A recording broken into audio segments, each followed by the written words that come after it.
tamin'iny taona mivalon'iny dia nahitana fianana ihany koa zany raha eo tsika niaina amin'ny resaka infraction ohatry sika miteny hoe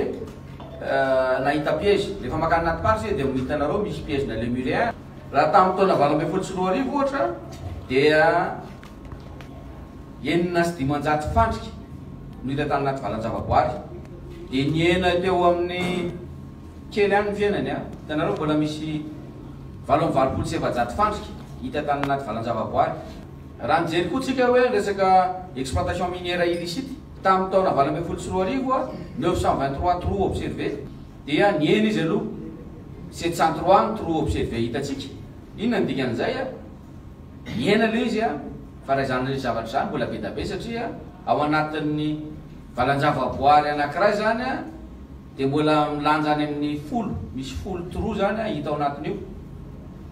Tao anatin'izay raha mitentsika coupe illicite dia mahiditsika ato hoe raha tamin'ny taona 2024 4447 sosy misy